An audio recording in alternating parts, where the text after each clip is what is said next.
أو بعد غد أو في كذا من سنة مع الشعب المغربي. فنلتقي.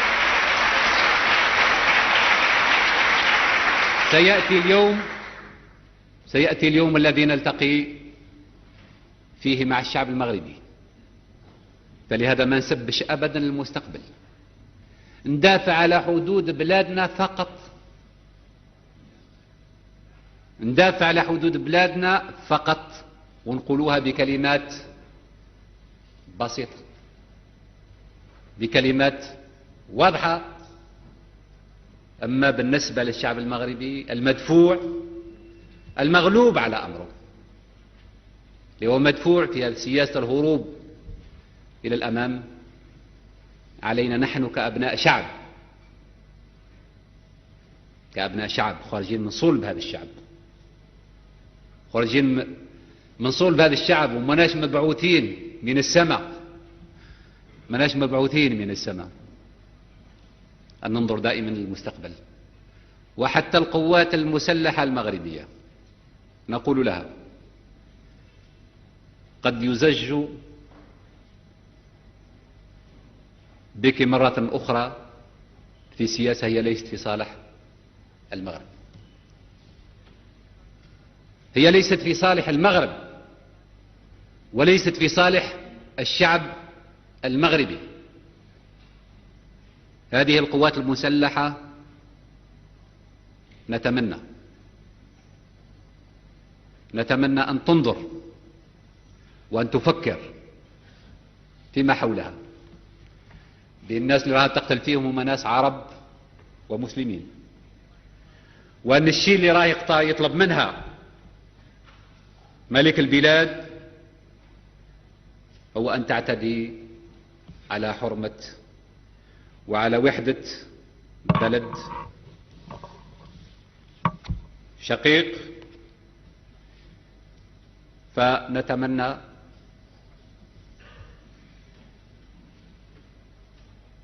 أن لا تقطع خطة الرجعة، لأن هناك بالأمس أصوات ارتفعت وسترتفع في المستقبل لا محالة، أصوات ضباط أحرار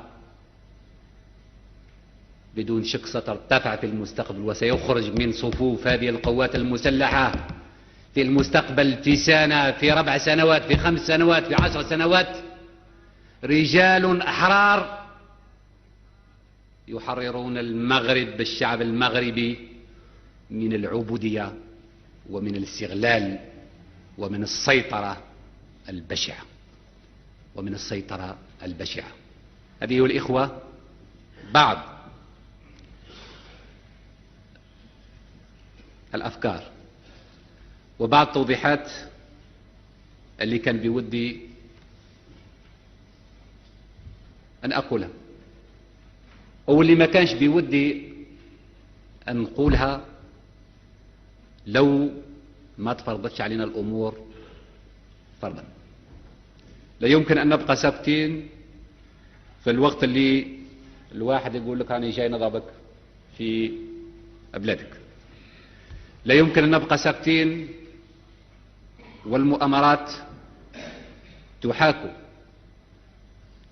حول بلادنا وحول ثورتنا، ولم نكن نحن على الأقل على المستوى الرسمي ولم نكن السباقين لطرح هذا الخلاف العقائدي بين الثورة الجزائرية، بين ديمقراطية الثورة الجزائرية وديمقراطية المملكة الموروثة عن العهود الغابرة.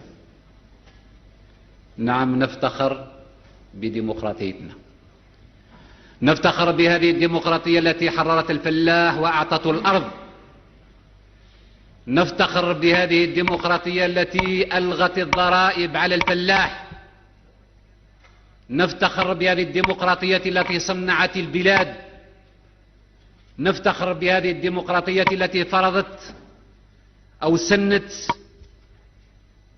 التعليم لكل أبناء البلاد. نفتخر بديمقراطية الجامعات، بناء الجامعات والمدارس والمعاهد في كل جهات متاع البلاد. نفتخر بديمقراطية الطب المجاني. نفتخر بديمقراطية أن لا سيد في هذا البلاد، أن لا سيد في هذه البلاد، وأن الشعب هو السيد. أن لا سيد في هذه البلاد، وأن الشعب هو السيد. نعم، استمعنا يتكلموا قال لك ديمقراطية أو ديكتاتورية الحزب الواحد. نفتخر بكل الشيء اللي نعملوا فيه، وشعبنا يفتخر. والشمس ما تقدرش تتغطى بالغربال. ما أنجزته الثورة الجزائرية في 15 سنة وما أنجزه الآخرون